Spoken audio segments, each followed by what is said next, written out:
दोस्तों सुजलॉन एनर्जी की बात करें तो यहाँ पे काफ़ी बड़ी गुड न्यूज़ निकल के आ रही है। सुजलॉन एनर्जी ने अपने सारे गिरवी शेयर छुड़ा लिए। अब जीरो प्लेज शेयर है। अब आप देख ही सकते हो कि एक तरफ तो कंपनी ने अपने कर्ज को चुका के सारे लैंडर्स जितना था उनको पैसे दे के कर्ज मुक्त हो गई कंपनी, और दूसरी तरफ अपने गिरवी शेयरों को भी छुड़ा लिया है। और साथ में अगर आप देखें तो मैनेजमेंट में भी अपनी पकड़ मजबूत कर ली है, क्योंकि सरकार की तरफ से जो नुमाइंदा यहाँ पे नॉमिनी डायरेक्टर के तौर पे थे उनको भी यहाँ पे रिजाइन दिलवा दिया गया है। इसके अलावा दिलीप संघवी ग्रुप की तरफ से यानी सन फार्मा की तरफ से जो नॉमिनी डायरेक्टर थे वो भी यहाँ से चले गए। ऐसे में जो मैनेजमेंट है वो पूरा का पूरा तांत्रिक परिवार के पास आ गया है। और आप देख ही सकते हो कि जेपी चलसानी और सीएफओ हिमांशु मोदी ने कंपनी को बहुत ऊंचाइयों पे लेके जाने की शुरुआत कर दी है। आप देख ही सकते हो कि ऑलरेडी ऑर्डर तो बहुत ज़बरदस्त है इनका, काफ़ी ज़बरदस्त कामकाज बढ़ रहा है। ऐसे में सुजलॉन आने वाले इसमें मल्टीबैगर बन सकता है, इसमें कोई बड़ी बात नहीं दिखाई दे रही है इस समय। और वैसे भी देखें तो लगातार खरीदारी हो रही है। हमने कल भी डिस्कस किया है, करोड़ों शेयर किसी ने 3 बजे के बाद खरीदे हैं। इसका मतलब यह है कि आने वाले इसमें एक ज़बरदस्त तेज़ी की संभावना बनेगी और स्टॉक 3 डिजिट में भी जाने की संभावना है। तो इन सारी बातों को जानेंगे इस वीडियो के माध्यम से, लेकिन क्या क्या कमजोरी भी है स्टॉक के अंदर वो भी समझने की कोशिश करेंगे, जिससे आपको दोनों पहलू समझ में आ जाए कि इसकी वीकनेस क्या है। लेकिन फ्रेंड उससे पहले अगर आप पहली बार हमारे चैनल पे आए तो चैनल को सब्सक्राइब कर दीजिए, एक बेल आइकॉन दबा दीजिए ताकि जब भी नया वीडियो बने पहला नोटिफिकेशन आपको मिले। वीडियो पसंद आए तो लाइक शेयर जरूर कीजिए। चलो फ्रेंड्स वीडियो स्टार्ट करते हैं। मैं हूँ आपका दोस्त एसपी दवे और हमारे अपने चैनल ऑनलाइन कमाई में आपका बहुत बहुत स्वागत है। तो सबसे पहले अगर हम बाजार की बात करें तो क्लोजिंग कल बीएसई सेंसेक्स की 65,397 पर ही, जहां पे 231 पॉइंट की गिरावट थी, यानी 0.35% गिरा बाजार में वीकनेस जारी है। पिछले 2-3 ट्रेडिंग सेशन से गिरावट हो रही है। अब इंटरनेशनल मार्केट जो खुले जो बंद हुए वहां से भी सिग्नल काफ़ी वीक निकल के आ रहे हैं, ज़बरदस्त गिरावट हुई है। डाउ जोन की बात करें तो 33,127 के स्तर पे 0.86% की गिरावट थी। S&P 500 की बात करें तो 4,224 के स्तर पे 1.26% की भारी गिरावट हुई है। नेस्डेक कॉम्पोजिट की बात करें तो 12,983 के स्तर पे 1.53% की ज़बरदस्त गिरावट है।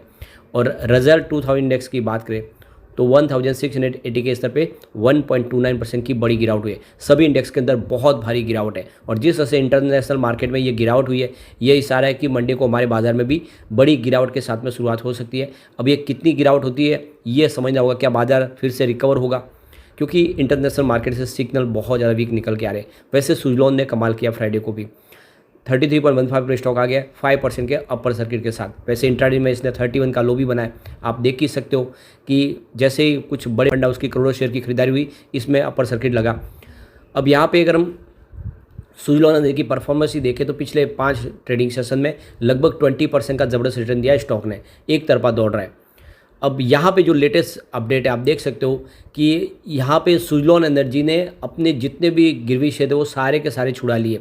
ऑल प्लेज शेयर रिलीज ये सितंबर 2023 का आंकड़ा है। इसमें आप देख सकते हो कि टोटल शेयर कंपनी के थे वो गिरवी छुड़ा लिए गए। और प्रमोटर की होल्डिंग आपको यहाँ पे डिक्रीज होती हुई दिखाई देगी। 14.50% थी, वो 13.29% के आसपास। इसके पीछे वजह है कि इन्होंने QIP लाया था और इस QIP के माध्यम से शेयर बड़े फंड हाउस को दिए। अब FI और API की बात करूँ, उनकी होल्डिंग ज़बरदस्त बढ़ी है। देख सकते हो कि 7.79% की होल्डिंग थी जो सितंबर में बढ़ के 10.88% तक आ गई है। तो काफ़ी ज़बरदस्त निवेश बढ़ा है FI का, जबकि FI ने बाजार में लगातार बिकवाली जारी रखी है। उसके बावजूद भी म्यूचुअल फंड के साथ साथ में FI का निवेश भी यहाँ पे सुजलॉन में बढ़ रहा है। FI की संख्या भी बढ़ी है। देख सकते हो कि करीब यहाँ पे जो 165 थे पहले, जो अब 207 तक पहुँच गए हैं FI। तो लगातार FI भी बढ़ रहे। म्यूचुअल फंड की देख सकते हो कि होल्डिंग बढ़ी है, 0.074% थी जो अब 4.70% तक आ गई है। तो ज़बरदस्त होल्डिंग म्यूचुअल फंड की भी बढ़ी है।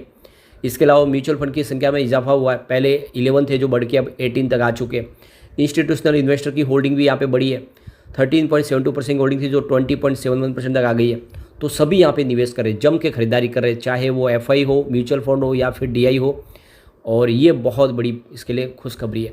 अब यहाँ पे जो म्यूचुअल फंड की होल्डिंग में अगर आप देखें तो किसी बड़े फंड हाउस ने जो निवेश किया है, जो यहाँ पे आपको नाम जो शो होता है वो दिखाई देगा, क्योंकि इसकी होल्डिंग 1% से ऊपर है तो वही यहाँ पे शेयर होल्डिंग बटन में दिखाई देता है। तो यहाँ पे बंधन कोर इक्विटी आपको दिखाई देगा। बंधन कोर इक्विटी की होल्डिंग 1.23% की है, जो काफ़ी भारी निवेश किया है। बंधन बैंक ने यहाँ पे बहुत अच्छा निवेश किया है।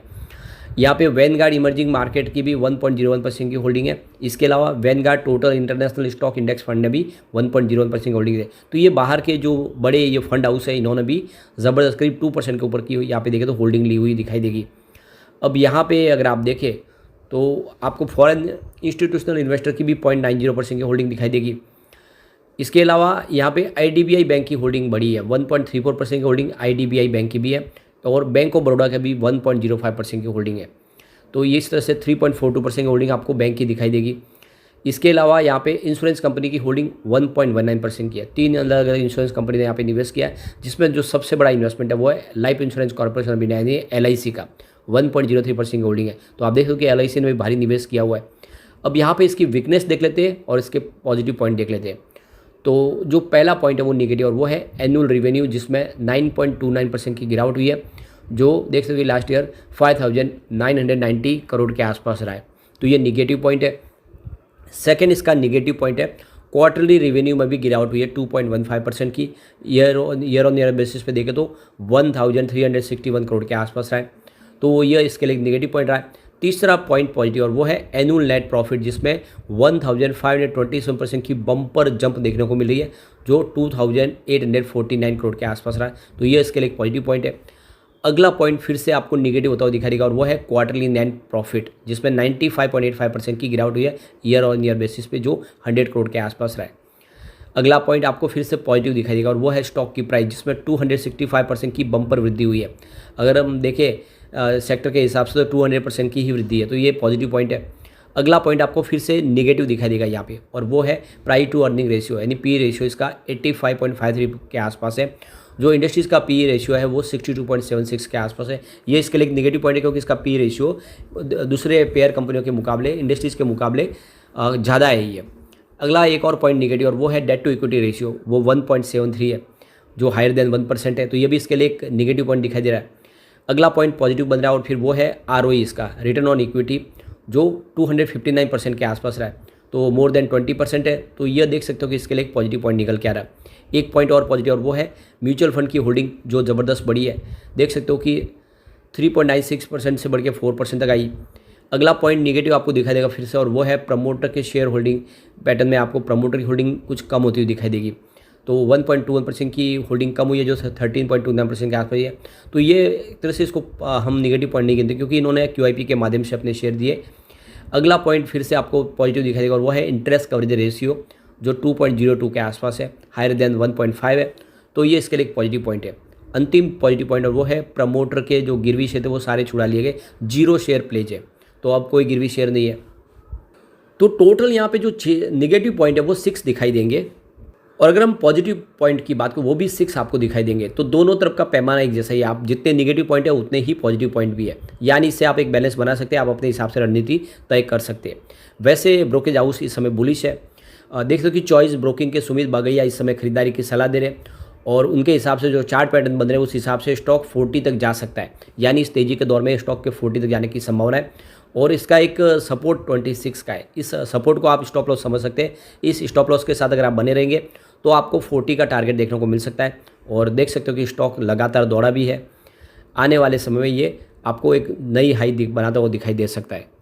तो इसके जो 4 बड़े मेजर प्लस पॉइंट है स्टॉक के साथ, एक तो कंपनी ने अपने गिरवी शेयरों को छुड़ा दिया, दूसरे सारा कर्ज चुका दिया कंपनी ने, ऑर्डर बुक बहुत मजबूत है, लगातार ऑर्डर मिल रहे और मैनेजमेंट में पकड़ मजबूत हो गई है। मैनेजमेंट लगातार जो कोशिश करे उसका फ़ायदा देखने को मिल रहा है। तो इस वजह से कह सकते हैं कि सुजलॉन आने वाले समय एक बड़ा मल्टीबैगर बन सकता है। और जो अपनी पुरानी हाई थी, यानी जो 427 के आसपास स्टॉक था 2008 में, वो उस हाई को तोड़ के नई हाई बना सकता है। तो लॉन्ग टर्म का नजरिया लेकर निवेश किया जा सकता है। Short term investor profit book कर ले, क्योंकि ये ज़रूरी है। स्टॉक कोई भी एक तरफा नहीं दौड़ता है।